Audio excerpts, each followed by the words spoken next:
Hi, my name is Ed Ariella, and this is my video for Tech 380W. In the world of science and medicine, many controversial subjects grab the eye of the scientific community for their beneficial and appealing factors, like stem cell research and robotic-assisted surgery. The topics we're looking at are cloning and overpopulation. While overpopulation and cloning are two opposite issues from one another, I felt they do have some similarities to talk about them both. One of the similarities involving species, cloning being about creating species and overpopulation being about reducing the number of species. I will discuss overpopulation first before getting into cloning. The meaning of overpopulation is an undesirable condition where the number of existing humans exceeds the capacity of Earth. Many factors will go into why a country's population is growing. One example is the reduction of the mortality rate. With fewer people dying and living longer lives because of the enhancements of science, the mortality rate has gone down. But what are the disadvantages to this? Well, as said in the definition, at some point we humans will pass the limit that the planet can contain, and we will drain it dry of its natural resources. While this sounds scary, it's pretty unlikely, and here's why. Going back in time, before the Industrial Revolution, in Europe, many people died in various ways, and the result of that were families having several children because a fraction of them would live to see adulthood. Then came the boom of medicine and technology, which meant the improvement of health care, urbanization, basic hygiene, and nutrition. This would lower the mortality rate.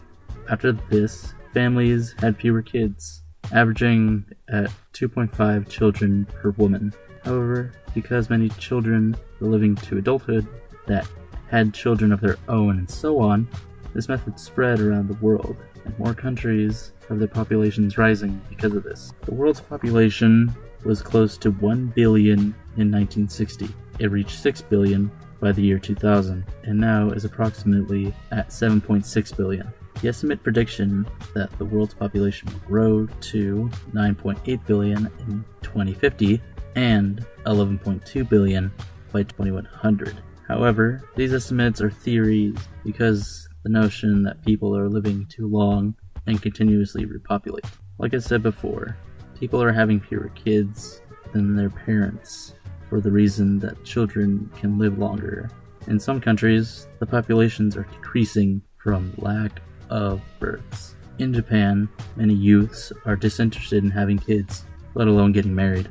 Because of this, Japan's fertility rate has gone from 2.17 to 1.42% in the last 58 years. With Japan as an example of a declining population, I believe over time, around the world will be having fewer children, which means the population will decline. Moving on to my next topic, cloning is the process of producing genetically identical individuals of an organism either naturally or artificially. Unlike natural reproduction, in which two parents give half of their genes to make an offspring, cloning uses all of the genes from one parent. I know we've seen movies like Jurassic Park and Blade Runner, but at the moment, there hasn't been any cloning of humans recorded. Most, if not all, cloning today has been done with animals. While cloning isn't as big an issue as overpopulation, many people have arguments about cloning. Before I get into why people have a problem with cloning, I need to talk about the good that it can do.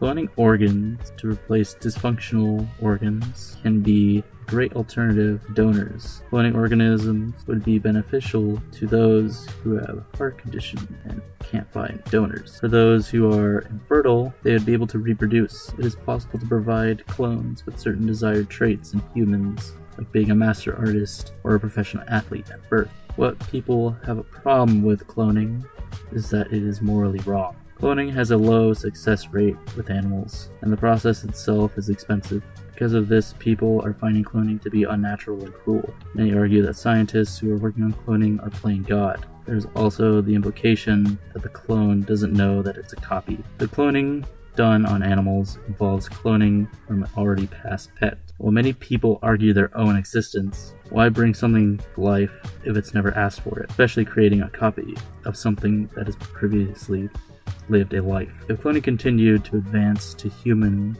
maybe holding to just reproducing asexually and recreating new organs would be fine, so long as no one is getting physically or psychologically damaged. Thank you so much.